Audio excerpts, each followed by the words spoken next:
পরিচালন চ্যানেলে আপনাদের সবাইকে স্বাগত।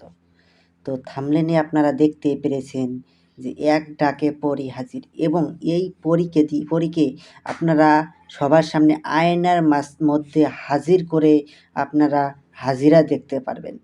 তো এটা কোরআনের একটি দোয়া পড়ে আপনাদেরকে এই পরীটা হাজির করতে হবে।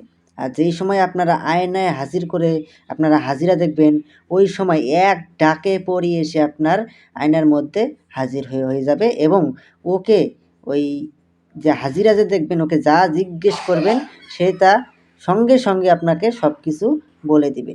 তো এখন আমি আপনাদেরকে বলবো এটা আপনারা কিভাবে প্রয়োগ করবেন এবং এই পরীকে দিয়ে আপনারা কি কি কাজ করাতে পারবেন। এক, হাজিরা দেখতে পারবেন। ২ নম্বর কথা হলো বান, বশীকরণ, বিচ্ছেদ এবং তান্ত্রিক লাইনের যে কোনো ধরনের কাজ আপনারা মুহূর্তের মধ্যে করিয়ে নিতে পারবেন। আরও একটা বিষয় আমি আপনাদেরকে কথা বলবো, এটা যখন আপনারা নিজেরা প্রয়োগ করবেন, প্রথমে আপনারা কমেন্টে আমার কাছ থেকে অনুমতি নিয়ে তারপরে আপনারা কাজ করবেন। আর এটা যদি আমার কাছ থেকে চালানের মাধ্যমে নিতে চান, তাহলে পরে আমার স্ক্রিনে দেওয়া নাম্বারে আমার সঙ্গে যোগাযোগ করে নিয়ে নেবেন। তো আপনারা আমার কাছ থেকে কমেন্টে অনুমতি নিয়ে আপনারা ভিডিওটাকে লাইক, কমেন্ট এবং শেয়ার, সাবস্ক্রাইব করে আপনারা আমার কাছ থেকে অনুমতি চাবেন। আমি আপনাদেরকে অনুমতি দিয়ে দিব। কিন্তু এই পরীকে হাজির করা খুবই সহজ এবং সরল কাজ। এটা আপনারা 15 বছরের উপরে বয়স লাগবে। 15 বছরের যদি কম বয়স হয় তাহলে কিন্তু আপনারা এটা প্রয়োগ করতে পারবেন না। আর এটা যদি আপনারা 15 বছরের নিচে যারা আছেন তারা যদি প্রয়োগ করতে চান তাহলে কিন্তু আপনাদের ভয়ঙ্কর ক্ষতি হয়ে যাবে। আর পরবর্তীতে আপনারা আমাকে ফোন করে যদি সাহায্য চান, আমি কিন্তু আপনাদেরকে ওই বিষয়ে কোনো সাহায্য করতে পারবো না।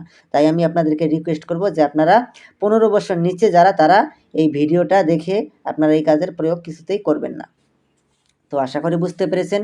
তো এখন আমি আপনাদেরকে বলবো এটা আপনারা নিজেরা কিভাবে প্রয়োগ করবেন। এটা একটা কোরআনের দোয়া। এটা আপনারা ইসলাম ধর্মের সবাই আপনারা এটা প্রয়োগ করতে পারবেন। তো আশা করি আপনারা পুরো বিষয়টা বুঝতে পেরেছেন। তো এখন আর বেশি কথা বাড়াবো না, আপনাদের মাঝখানে আমি পুরো বিষয়টা বিস্তারিতভাবে বলে দিচ্ছি, আপনারা মনোযোগ দিয়ে শুনুন। এটা প্রয়োগ করার পূর্বে আপনাদেরকে প্রথমে ব্রহ্মচর্য পালন করতে হবে, অর্থাৎ আপনারা নিজে রান্না করে খাবেন, তবেই আপনাদের কাজ হবে, নাহলে কিন্তু হবে না। আমি দোয়াটা স্ক্রিনে দিয়ে দিয়েছি, আপনারা লক্ষ্য করে নিন। ইয়া রাসূলুল্লাহ ইয়া আল্লাহ, দোহাই লাগে সুলেমান নবীর। তো এই দোয়াটাকে আপনারা ভালো করে মুখস্থ করে নেবেন। মুখস্থ করে নেওয়ার পরে আপনারা এটাকে আপনারা 311 বার জপ করে সিদ্ধ করে নেবেন। 311 বার জপ করে সিদ্ধ করে নেওয়ার পরে আপনারা এটা যে কোনো শুক্রবার রাত ঠিক 11টার সময় আপনাদেরকে যে কাজটা করতে হবে আমি আপনাদেরকে বলে দিচ্ছি। তো তার আগে আপনারা একটা তসবির মালা আর একটা গোলাপ ফুলের মালা, আপনারা এই দুটো জিনিস আপনারা ব্যবস্থা করে নেবেন, আর কিছু মিষ্টি জাতীয় খাদ্য ব্যবস্থা করে নিয়ে তারপরে কিন্তু আপনারা সাধনার জন্য প্রস্তুত হবেন। আর এটা প্রয়োগ করার পূর্বে আপনারা আমার কাছ থেকে কমেন্টে অনুমতি নিয়ে তারপরে প্রয়োগ করবেন। আর আমার কাছ থেকে অনুমতি ব্যতীত যদি আপনারা কাজ করেন তাহলে কিন্তু আপনাদের কাজ হবে না। তো আশা করি বুঝতে পেরেছেন। তো এখন আমি আপনাদেরকে বলে দিচ্ছি যে শুক্রবার রাত 11টার সময় আপনাদেরকে কি করতে হবে। যে দোয়াটা যে দেখতে পেরেছেন তসবির মালা দিয়ে 101 বার আপনারা এই দোয়াটাকে পড়বেন পশ্চিম মুখে নামাজের ভঙ্গিতে বসে। 101 বার দোয়া পড়ার সঙ্গে সঙ্গে দেখবেন পরী এসে আপনার সামনে প্রকট হয়ে যাবে।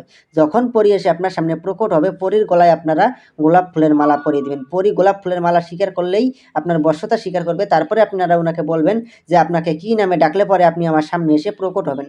উনি আপনাকে একটা নাম বলে দিবে, ওই নামে আপনি যখনই ডাকবেন তখনই সে আপনার সামনে এসে প্রকট হবে।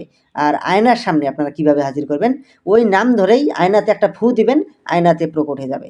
আর ওই আয়নাতে যদি এমনি আপনার সরাসরি আপনার সামনে প্রকট করতে চান তাহলে ওই নাম ধরে 3 বার ডাকবেন, তাহলে পরে ওই আপনার সরাসরি সামনে এসে প্রকট হবে। তো আশা করি